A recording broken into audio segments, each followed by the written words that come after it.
Call the joint county and city meeting to order, and we'll call the roll for the city. Councilmembers Benega, Brown, Here. Costello, Here. Jameson, Here. Kavanaugh, Knutson, Here. Litz, Here. Staggers. Present. We have a quorum present. Mr. Mayor, I call the County Commission to order. We have a quorum. Okay, to start with, what we'd like to do, we have a proclamation for Mr. Gehring, and so we'd like to step down. And Sue, would you come forward, please? Does anybody want to start this?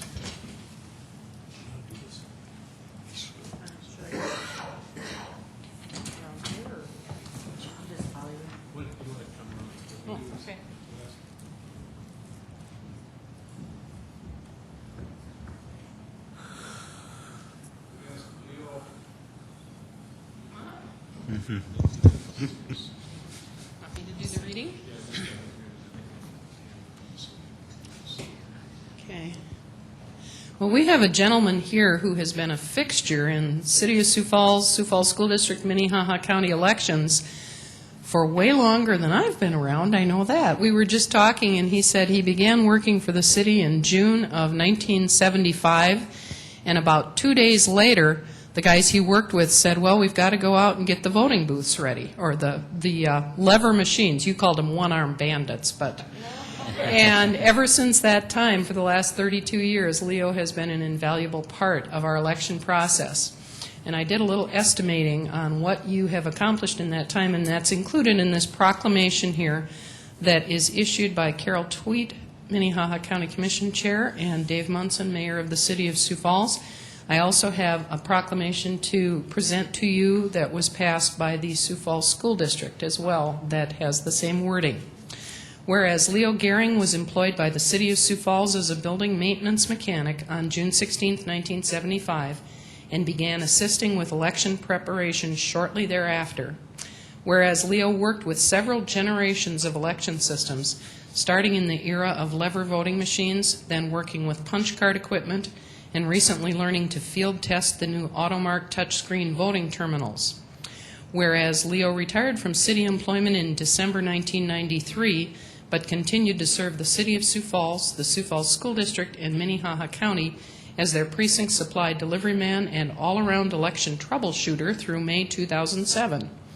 Whereas Leo worked on at least 75 elections, moving by conservative estimate over 4,000 ballot boxes, 10,000 voting booths, and countless tons of lever voting machines. Whereas we now declare this Leo Gehring Day in the City of Sioux Falls in Minnehaha County in recognition of his invaluable service to the election process and the citizens of the city, county, and school district.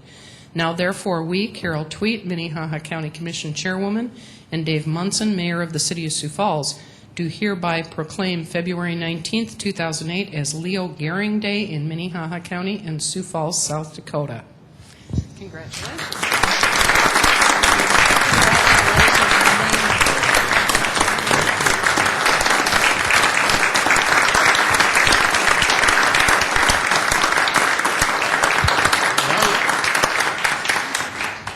If I could just say a few words, it's been a good experience, it's been enjoyable, and I'll tell you the reason why it's been enjoyable is because of the county auditor. She had always everything really lined up. We knew how many ballot boxes went to where, she knew how many were there. Everything was in A1 shape, and that's what really made this job enjoyable. I love to meet people, and I always enjoyed working with all the election workers. And I really never expected anything like this. This is really a big surprise, and I thank you all for it. And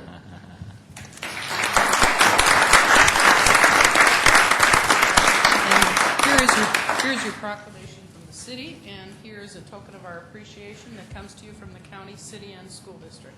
Thank you. Thanks.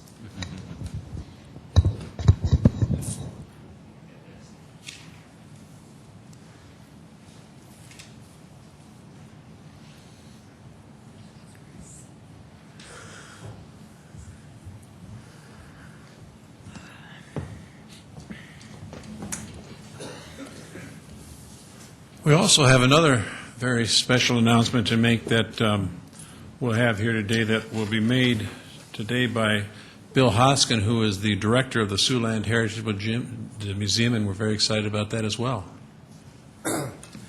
Mr. Mayor, City Council members, County Commissioners, ladies and gentlemen, I'm very pleased to be able to announce today that the Siouxland Heritage Museums will be receiving a donation of 25 acres of land near the corner of North 54th Street and Westport Avenue.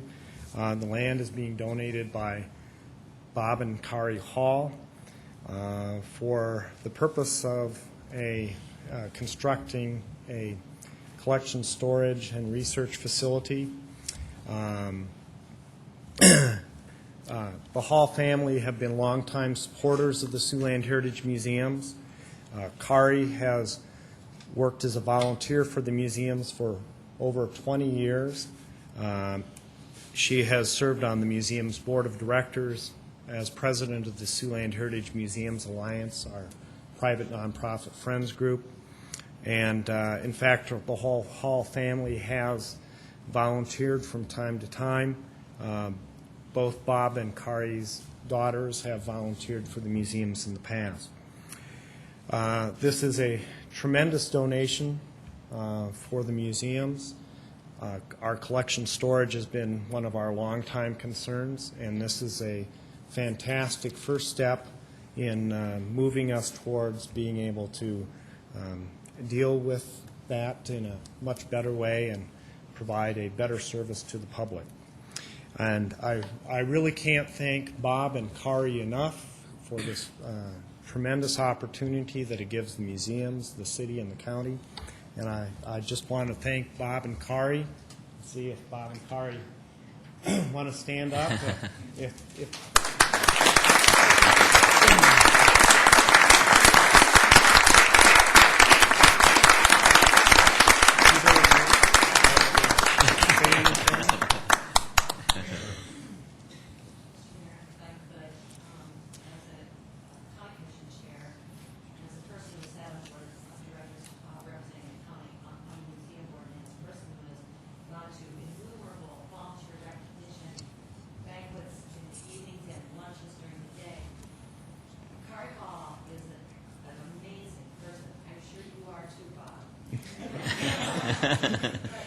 Kari has just been the most incredible volunteer for the museum. It's like she has been an employee of the museum, and she'll do anything that needs to be done. And now, once again, she and her husband have stepped up to the plate in this kind of a way, where it's not just volunteering anymore, it's real, true commitment from a financial point of view to make. She understands what their shortcomings are when you're at that museum. She and her husband are helping us solve this problem. And so, Mr. Mayor, I mean, this is just an incredible gift, and I don't know how we can thank you enough. It truly is, and we want to thank you for your generosity in other areas too as well. You two have just been a great asset for the city of Sioux Falls, and this really does help out in a facility that really needed help. But it's a great facility in Sioux Falls, and Karen has been involved in that fully. So on behalf of the council, we really want to thank you as well. And Bob, thank you for all you do as well for this community. We appreciate it very much.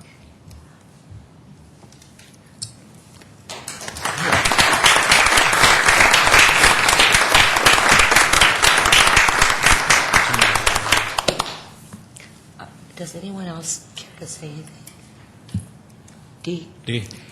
I would just like to add to what Commissioner Tweed has said is, actually, I just met Bob today, and so, like I'm with Carol, is that I'm sure he's wonderful too, but the person I know is Kari, and I served on the museums board with her fairly recently. Now Councilor Staggers fills that seat for us as a council, but I really enjoyed working with her, always her enthusiasm and her the hours that she spends in both of our museums is unbelievable. And then during the sesquicentennial celebration, she worked overtime from what else she does. And anyway, I just am incredibly thankful and appreciative for their philanthropy in our city. And And, I mean, we have, in our 2 museums, we have thousands and thousands of items.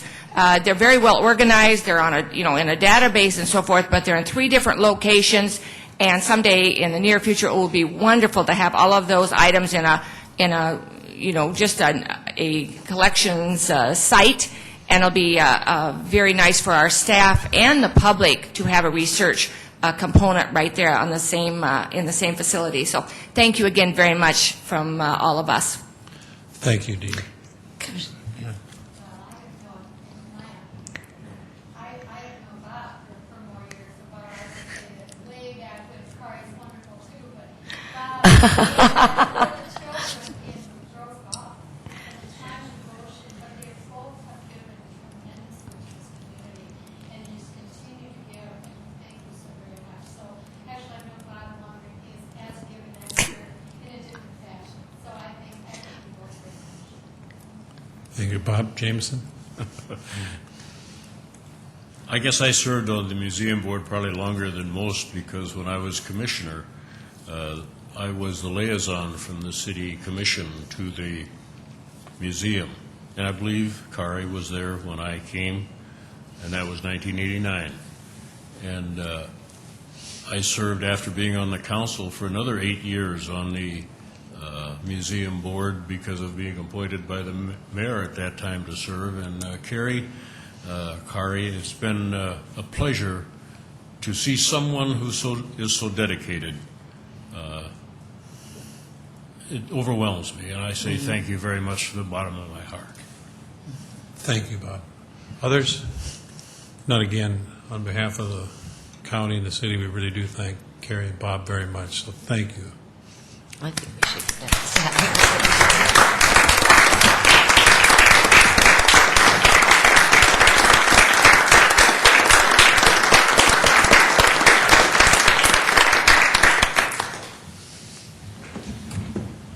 Okay, with that, let's get started on item number 1.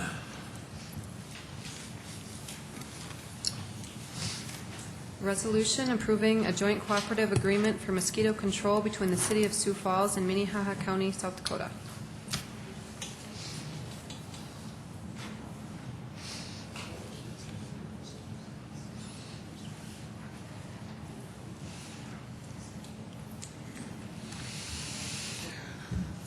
For many years, Minnehaha County and the City of Sioux Falls have had a very, very good partnership in the area of West Nile and mosquito control. And that our county weed department and the city health department have worked cooperatively. And, we always hear about the other joint projects that we have, the museum, the 911 center, but this is another truly outstanding example of intergovernmental cooperation. In years past, what we've done, we've brought you this agreement every year that has the detailed budget broken out for that particular year. What we're presenting to you tonight is a revision whereby we take those budget numbers out, but we do leave the framework into how the program is to be conducted and how what the areas of responsibility are between each of the entities. And what we hope to do then is each year, then we will cover this through an addendum or a memorandum that outlines those specific budget numbers so that everyone has a chance to take a look at those and respond to those. And so this agreement has been reviewed by legal staff, and I know that Judy also supports this, and we would ask for your approval to approve the joint cooperative agreement, and we can once again continue this really outstanding program. Questions of Ken or Judy? Go ahead, Judy. You want to go ahead? I was going to say, the nuts and bolts are that we will provide the county the costing information on February 1st of each year, and then 60 days later, they would respond with, this is in a sense, the approved budget that they would be identified for the following summer. So I think that's an effective way for both of us with not taking, some significant meeting time on approving is something that's repetitive each year. And I would point out, again, in the success, if we look back at 2007, where we had an increase across the state in our West Nile disease numbers, in the city-county effective area, we were still at half of the numbers that we'd had the preceding year as far as cases of disease. So again, we can't always know that people didn't get ill somewhere else, but as far as the reporting process, that is the way it happens. So again, this has been an effective partnership. We've refined the process now over the succeeding agreements, so we feel that this will be a good way to proceed. Questions of Judy or Ken? Anyone? Others that wish to address the joint meeting on item number 1? If not, on the city side, is there a motion to approve? Or? Jameson moved. Is there a second? Second, Let's second it. Further comments on that motion? Seeing none, all in favor of that motion will vote yes. Those opposed, vote no. Councilmembers Brown, yes. Costello, Yes. Jameson, Yes. Knutson, Yes. Litz, Yes. Staggers. Yes. All members present voted 6 yes, 2 excused. Has been approved on the city side. And we have a second. Is there any discussion? All in favor say aye. Aye. Opposed, no. Motion carries. Okay, that's done now. Let's move to item number 2. Homeless Advisory Board Business Plan Update. Good evening. Alan Graff, Homeless Advisory Board, here to give you an update and hopefully a call to action on the Homeless Advisory Board's recommendations. Thank you for allowing us to come address the city and county on this issue. And what a great agenda to come and witness, and I hope that you embrace this discussion as enthusiastically as you have the others, so I'm glad to be a part of this. But I've been a part of the Homeless Advisory Board for just about a year and a half now, and literally I had to learn from the ground up, and it's been quite interesting. I need to take you folks back a year and a half with me. As you might recall, we were talking a couple winters ago about shelters. We were talking about shelters. We had the city and had made some decisions about the Salvation Army. We had concerns about going into a winter, and there were a lot of people that were concerned. I recall very vividly sitting in a meeting and being yelled at for being incompassionate and threatening the lives of our homeless, because what are they going to do over the winter? Roll forward 3 weeks ago, that same person who yelled at me came up to me and apologized. That same person came up to me and said, I now see the direction that we need to go. That's housing first. Take ourselves back. A year and a half ago, Argus leader, similar, talking about Salvation Army shelter and what we're going to do. It says, this is the editorial. There should be more. The need is obvious. Sioux Falls officials are good at talking about how important it is to help and serve the homeless. If they're serious, it's time to do something more than just talk. And I was talking about shelters. Bring ourselves forward. A couple weeks ago, Friday, February 1st, Argus leader. In hindsight, it's shockingly simple. It's a shockingly simple idea, but it's radical nonetheless. In city after city, community after community, America is waking up to the reality that a handful of people consume the vast majority of the resources are spent on helping the homeless. Maybe the way to cure homelessness is to give people homes. A year and a half. That's quite a shift in attitude. But it's been an education as well, and we knew that going into this, that the community has to embrace this, and they have to understand that, it's not necessarily a handout when we're talking about housing, trying to give a home to someone that maybe doesn't deserve it, that maybe hasn't earned it. But the concept is real, the concept is tested. The concept is something that we need to look at. And what we've done over the past year and a half is come before you and talked about these things. We came before you and talked about the shelters and saying we don't need more shelters. We came before you and said we need to talk about more permanent structures in housing. We came before you and talked about the cost that our homeless has on resources within Sioux Falls.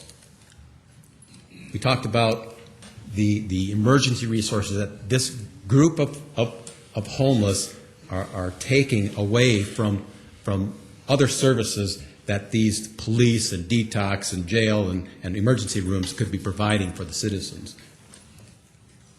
We've come before you and talked about a pilot project called Project Safe House, which is an experiment that we started in September of '07, which is the concept of housing first, which is providing permanent housing. And all indications are it's very successful.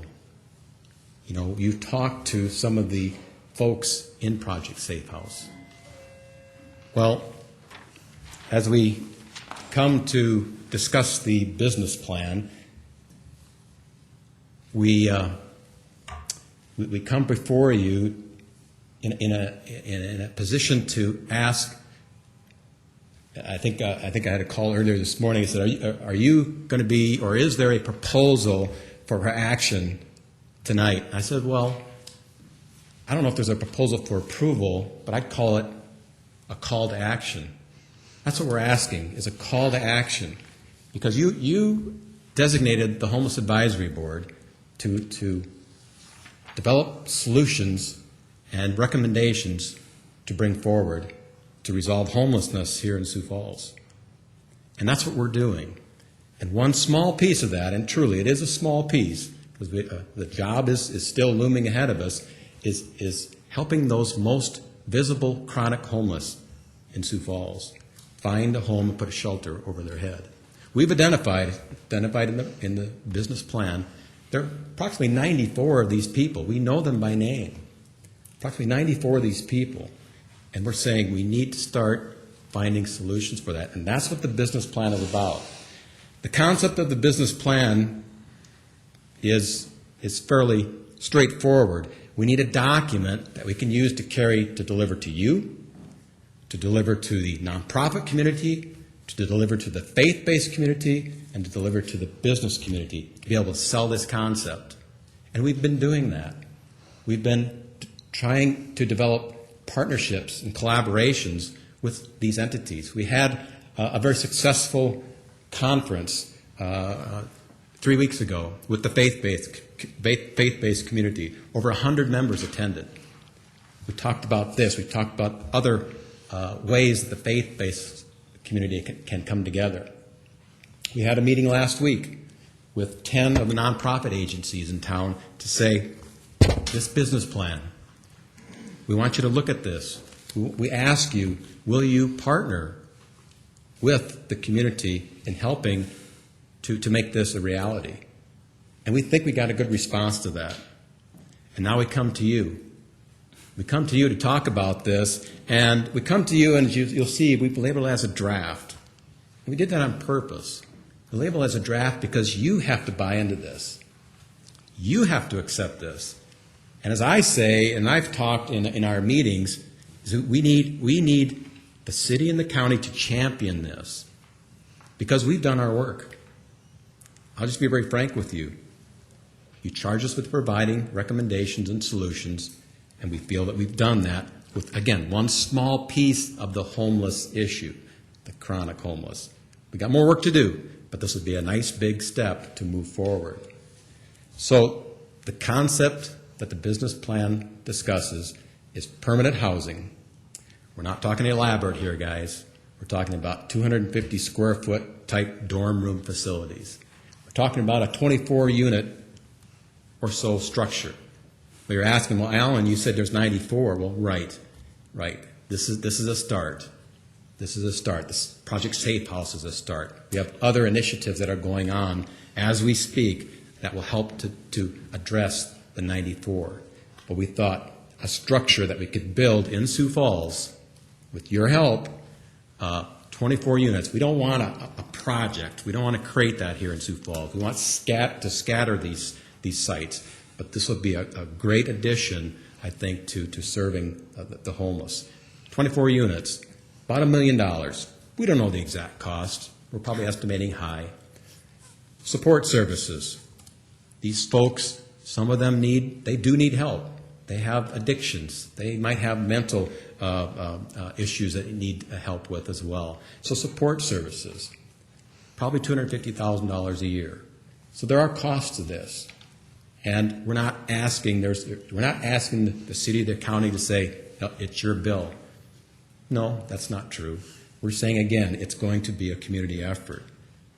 I think that we all realize that if we get a team together, if that's championed by the city and the county, it's going to happen. If you say it's so, you're going to get the support. I know from the business community you will. I know that from the faith-based you will. I know from the nonprofit community you will. So we're coming together to talk about how you will respond to this. And I'm not going to go into the detail here. It's fairly straightforward. The concept is tested, and I would certainly be willing to take questions. I'm sure I may not have the answers, but we have 5 members of the Homeless Advisory Board sitting among you and in the audience, so we'd certainly be able to respond to those questions. But literally, it's a concept that I think is really felt self-explanatory. We've talked about it. We've dealt with it. The details really aren't meant to be fleshed out in this document because we can't know that. We need the technical expertise to come from really the city or the county. They have the folks on staff where they can pull people that can draw designs and structural design and site selection and other services. So we don't have all the answers, but we want to give a concept, the concept that we can sell to you and to the community. So again, it's a call to action. We certainly endorse this as a Homeless Advisory Board, and I guess I will let you all ask questions. Questions? Not a question, but just a comment. Mr. Graff, first of all, thank you so much for your leadership on this important topic. We have talked about this topic for a long time in our city, and it's wonderful to see such significant steps being made. And would you please, for the listening audience, would you introduce the people, the other members of the Homeless Advisory Board who are here today, including our commissioners and councilors? Yes. I'm going to go to the audience first, if you'd stand up. Randy Martunik, Judy Boosman, Stacy Teason, the Homeless Coordinator. I don't think I missed anybody else, right? Okay, Vernon Brown and Carol Tweet.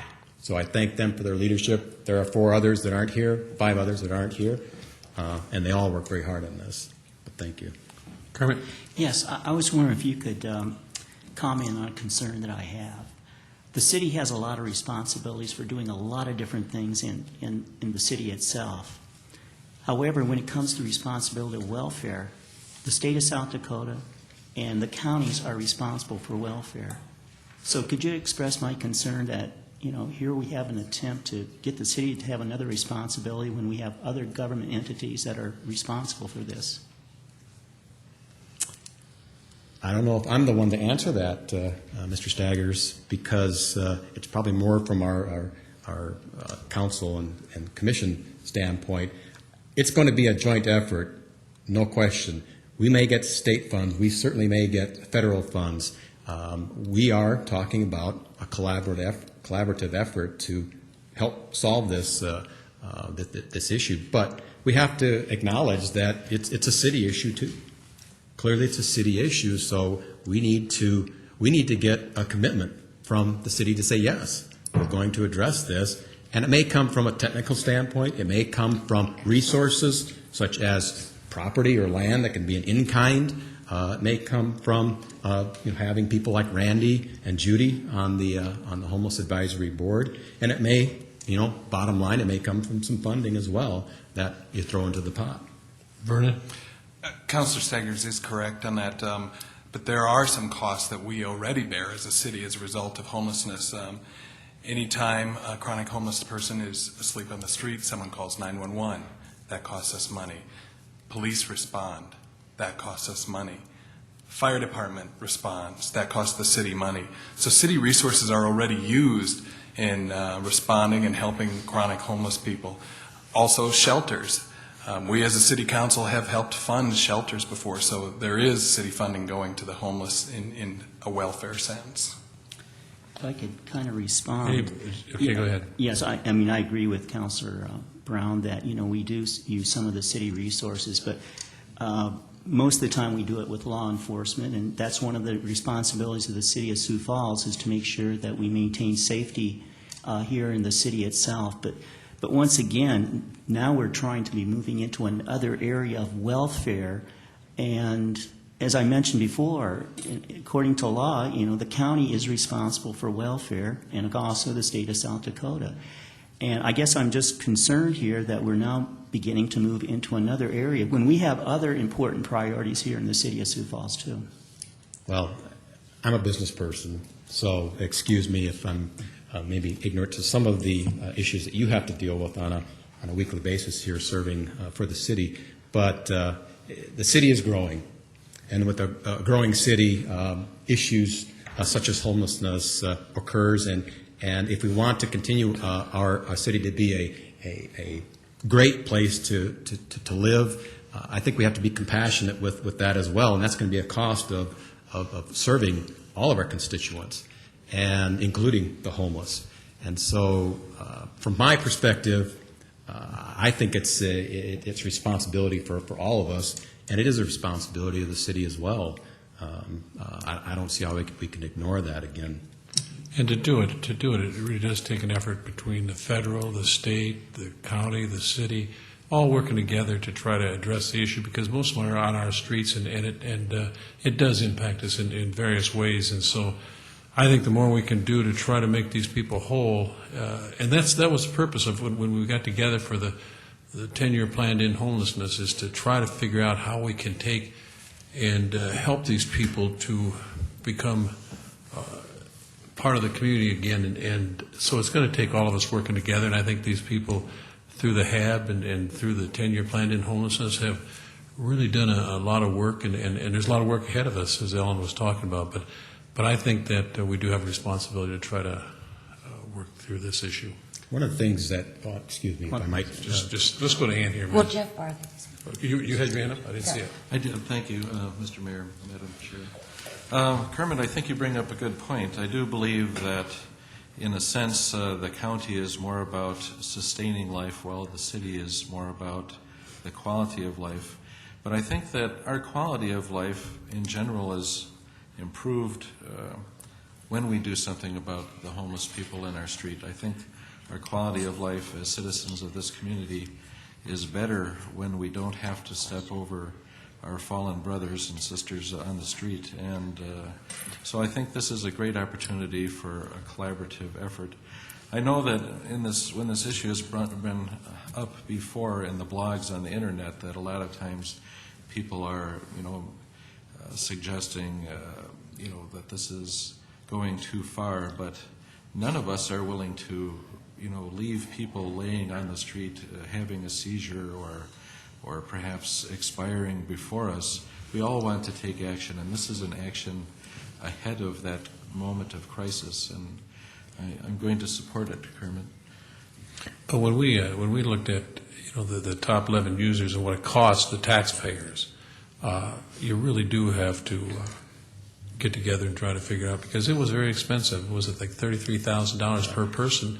And you look at what's that getting us? It's just getting us another homeless person to stay on the streets. And so we're trying to work through that. But let's go to Ann here. Well, I'm going to come back to what Ellen has brought and put in front of us on behalf of the committee. And first of all, thank you. It is extraordinary because it is a real intense problem, and you've got a real business plan. We see dollars, we see needs, we see where this whole place comes together. And I guess one of the questions I'll ask, what initially do you need from us? And if I may, that'll be one of my questions in terms of where we go. I do think that it's important that you look at a community, and I believe the quote, I'm not going to get it right, but you look at a community and they are as good as how they treat the lowest on the ladder. And there's something, you guys know what that quote is. And we know that the individuals here, as we deal with those needing all sorts of services, and you have addressed them all just so absolutely marvelously. and listed other communities that have used this, and what we need to do then is, I guess, to hear from you specifically, what is the starting point for us as the county, as the city, and then I guess we can decide individually whether we believe it's a reasonable way for us to invest the resources of this community and the taxpayers. Well, thank you. Cut to the quick. I like that. I am. Thank you. Indeed, the call to action is really we need a champion. We need a champion to step forward and to say, yes, we will take this on. That means we've taken this and the baton is ready to be passed. Now, we will be there to help coordinate, facilitate, collaborate like we've done, to educate the community, to bring people together. We've started that process. The wheels are in motion, but we need leadership. Without that leadership, it's not going to happen. The commitment from the city and the county as a joint group is going to send a huge message to this community, to the business community, to the faith-based community, to the state and the federal level for grants that we apply for, or this committee group, city, because we can't apply for anything as an advisory board. We can't do things. We can't make decisions, get things done. It has to be from your level, frankly. And so a task group, committee, a figurehead, all of the above. Carol? Well, I guess I would join Commissioner Hack in thanking you, Ellen. You made a stunning presentation. You really did. And then there's Stacy in the back of the room, who is, because of the city and county stepping up to the plate and realizing, that we just can't do all this and make it all happen on a volunteer basis. And Stacy's made a tremendous difference as we've moved ahead. If I didn't sit on the county commission, I would still say as a citizen, hooray for the city of Sioux Falls. Because, you don't just draw a line in the sand and say, here's your stick and here's your stick and you're in charge of this and you're in charge of that. And to me, the issue of homelessness goes far beyond welfare. It's a culture. It's a community culture. Is this a culture that we want to tolerate as the city of Sioux Falls?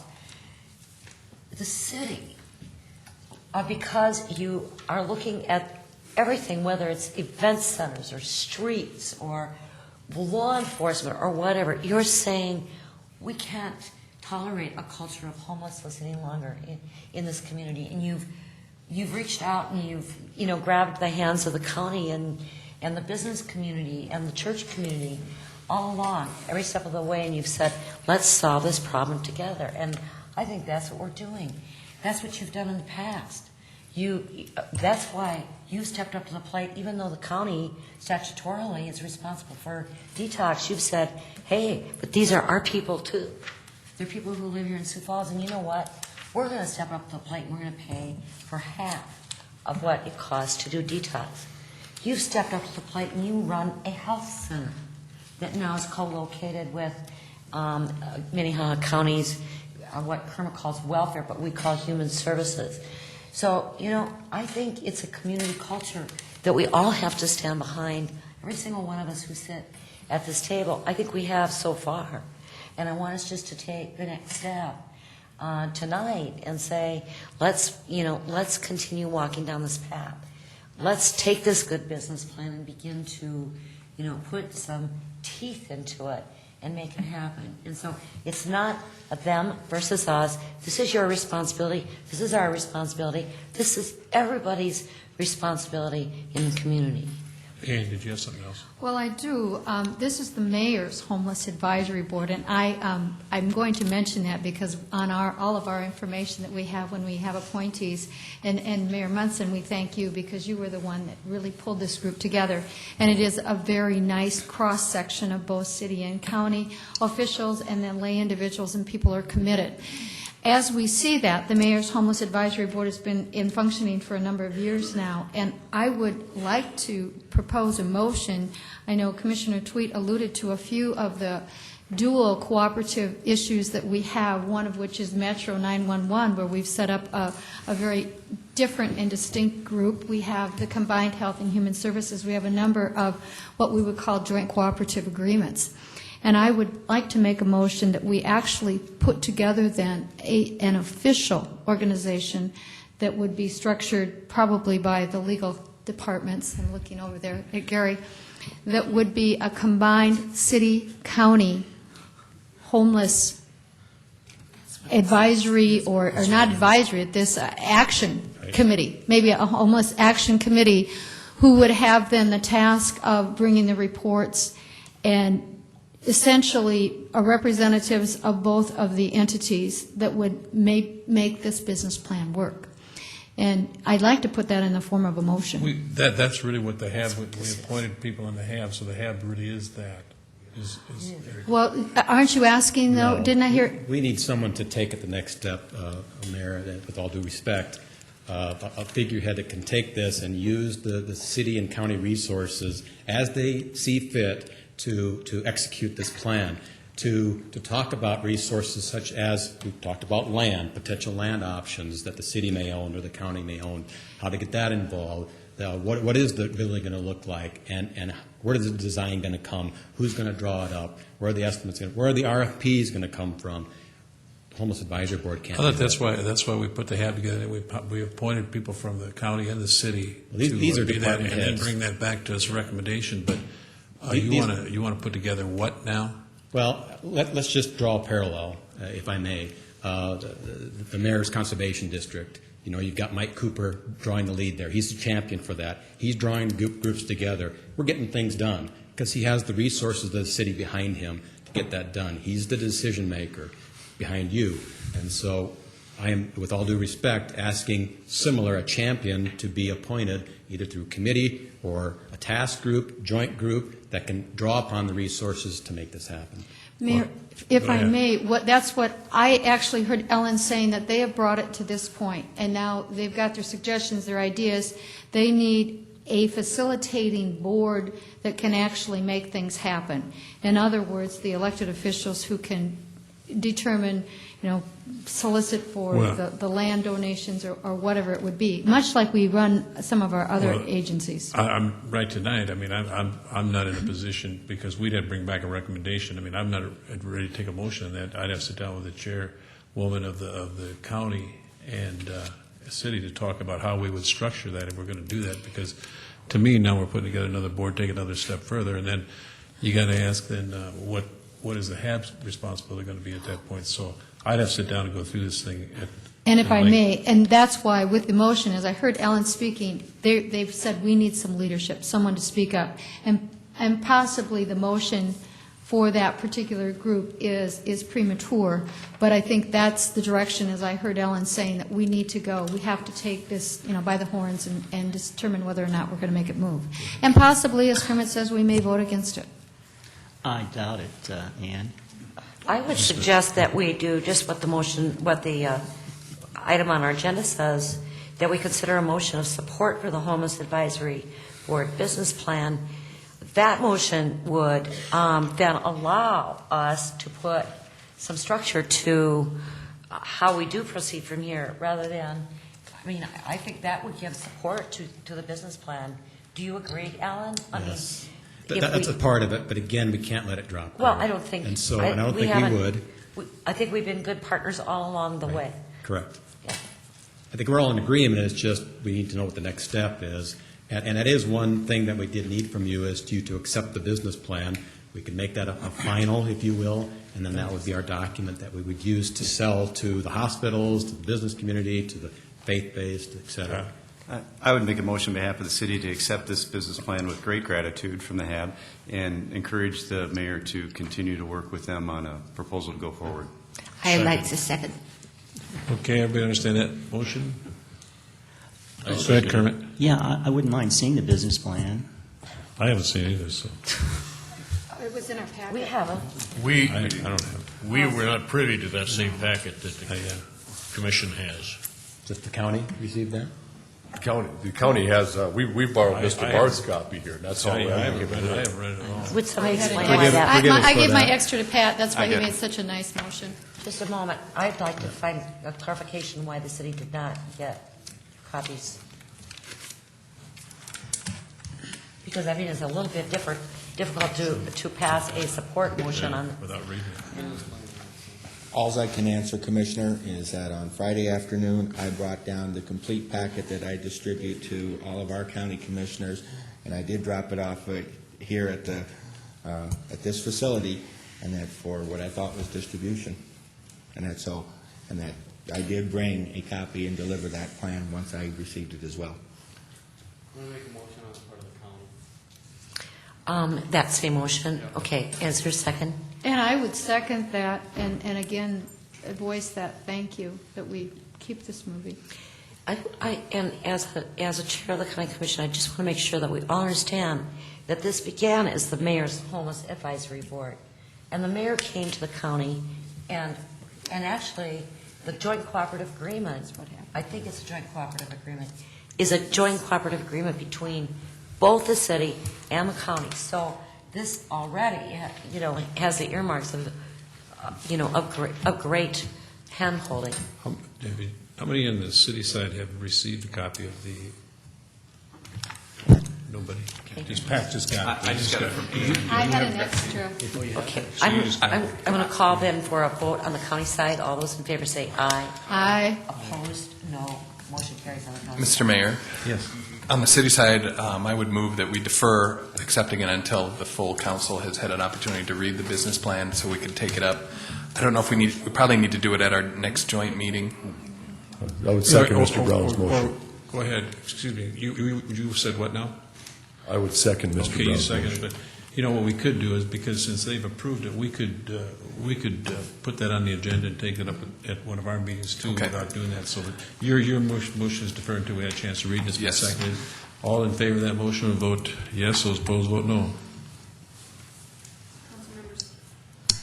Councilmembers Brown? Yes. Costello? No. Jamison? Yes. Knutson? Yes. Litz? Yes. Staggers? Yes. That's 5 yes and 1 no and 2 excused, so that motion has been approved. And so we will get the report and read it. So, is there anything further that we need tonight on the homeless business plan? Go ahead, Bob James. A question for Alan. I assume that other cities who have followed a similar format, or communities and counties, do we have some of those for examples to go to this group? Yes. I mean, upon request, we can. They are quoted in the business plan as well. The successes that have been achieved. We have a list of the cities that have implemented the Housing First program. The reason I bring that up is one of my concerns is who's going to own the building, and how are we going to share in the support of that building and the maintenance. Is the public going to be involved? The faith-based organizations are going to be involved in all that. And that's where we're hoping the nonprofit community to step forward, and they may step up to be property management, certainly support services. We don't know the answers to those, and we can't come up with all the answers, but we can provide a template for us to look at to least move forward. Thank you. Yeah. Further questions? Not, I guess, thank you, Alan, very much for the report. We appreciate all your hard work on this, and Stacy, we appreciate it well. Randy and Judy, we appreciate it well. Thanks, Ray. Anything further to come before the joint meeting? If not, is there a motion to adjourn the city? Move to adjourn. Okay, Brown. Second, Litz. Let's second it. All in favor of that motion to adjourn, vote yes. Those opposed, vote no. Councilmembers Brown? Yes. Costello? Yes. Jamison? Yes. Knutson? Yes. Litz? Yes. Staggers? Yes. City stands adjourned. And is Move there a to adjourn. similar motion on the county side? So moved. We have a motion. Mr. Barth, is there a second? Second. All in favor say aye. Aye. Opposed, no. Motion carries. And we're adjourned.